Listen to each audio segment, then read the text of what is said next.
One of my staff recently gave birth and they wanted me to share a message about their experience. These are their words.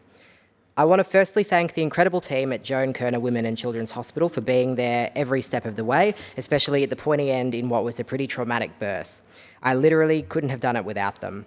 The hospital being named after a former Labor Premier is quite ironic, as Ave delivers my plea to this Labor government. Whilst the care I received was amazing, it was amazing in the context of what was in their control. I would never blame them for funding barriers, but they exist, and when you're going through one of the hardest things a human can, you can feel those funding shortages.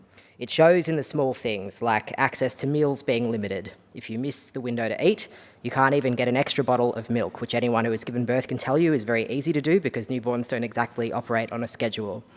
And it shows in the big things, like being told that there are fully equipped but empty birthing suites, unused because there's not funds for staffing, and so instead patients are sent to a hospital 40 minutes away for inductions. It shows in the times the midwives had many patients and babies to look after, too many for one person to reasonably manage. It shows in the hours upon hours spent in the waiting room at the maternity assessment care unit, waiting for a bed. As I mentioned, my birth was traumatic. My pregnancy was high risk. I waited days for an induction due to shortages, and I was finally taken to birthing after they caught my baby's heart rate dropping rapidly. I had advocated for myself and just happened to be on the monitor when it happened. But what if I wasn't? What if there wasn't a bed? What if I was still in the waiting room?